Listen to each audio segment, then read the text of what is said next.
বন্ধুরা, আজ আমি আপনাদের দেখাবো কিভাবে একটি নতুন স্টিলের সিঙ্ক নিখুঁতভাবে বসাতে হয়। ভিডিওটি শেষ পর্যন্ত দেখুন, কারণ ছোট্ট একটি ভুল হলে কিন্তু জল চুঁইয়ে চুঁইয়ে পড়ার সম্ভাবনা হতে। এরপর এমসিল নেবেন। এমসিল দুটো হাতে করে মিক্সড করে নিয়ে বেসিং ওয়েস্টার চারদিকে গোল করে লাগিয়ে নিয়ে বেসিং ওয়েস্টার সিঙ্কের মাঝে বসিয়ে বেসিংয়ের ওয়েস্টার নাটটা ভালো করে টাইট দেবেন যাতে না পরে আর লিক করে। এরপর বেসিনের নাটটা আমি ভালো করে টাইট দিয়ে দিলাম। এরপর নিচেরটাও ভালো করে টাইট দিয়ে দিলাম একটু।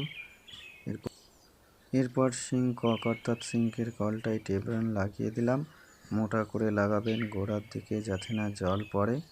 এরপর দেখুন সিঙ্কের কল দিয়ে জলটা চালু করে দিলাম, জল পড়তে থাকলো।